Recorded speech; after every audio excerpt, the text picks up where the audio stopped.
much for coming. It means so much to the entire department. We are incredibly grateful. We're expecting quite a lot of milling around over the next hours until 9:30. I think quite a lot of people are coming for 1 hour or a couple of hours. A lot of people are coming along after work. There's a whole bunch of I think, Royal Holloway undergraduates who have not yet made it over from Waterloo, despite my injunction to them on Facebook not to be late.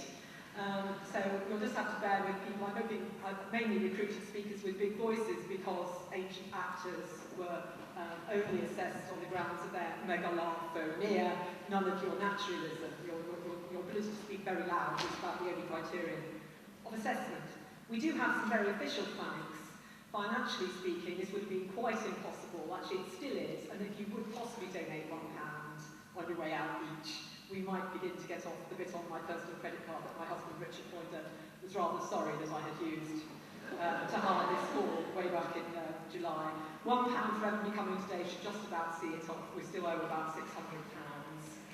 But we've had incredibly generous support from the Classical Association, from private people, Peter Bing, Philip Hooker, Caroline Latham, and Leah Frank Holford Strevens, who is one of the world's good eggs. I would personally like to thank enormously the team of tireless volunteers, which have been headed up by Lottie and Mario Creatura on sound over there. They're all either recent Royal Holloway alumni or current students, PhD students of mine, and it's Jared Looney, Matt Shipton, who may not come. There's Matt here. Matt's wife is due to give birth today, but he said he'd try and come.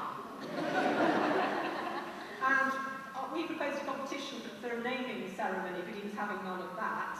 But you did, in ancient Athens, have to name your child till the 10th day, which gives us 10 days on Facebook for suggestions. We have good wishes by Avril Cameron from the International Federation of Society for Classical Studies, which is wonderful. That came in yesterday.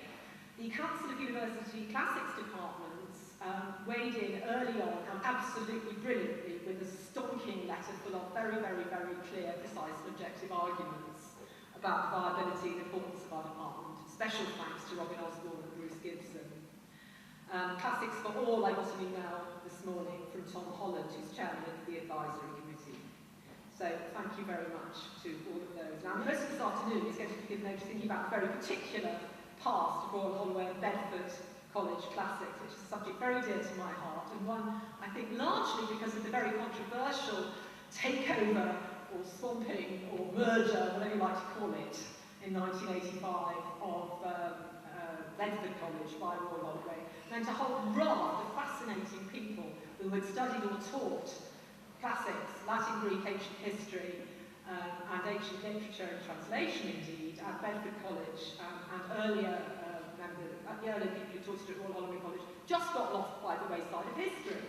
And I've always been, being a Just William fan, and so on, been very aware there were some very fine writers associated with the early days of Royal Holloway, but when we actually went and researched it, we couldn't believe it. So actually, if Classics is about to be closed as an autonomous department to Royal Holloway this year, then I think this is the last time that some of these people, most of them, but not all women, will actually be remembered for the incredible contribution they made to classical studies and societies.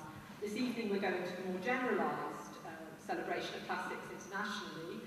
The nearly 4,000 people on our Facebook group who've joined up over the last 2 or 3 months really do come from every continent of the planet.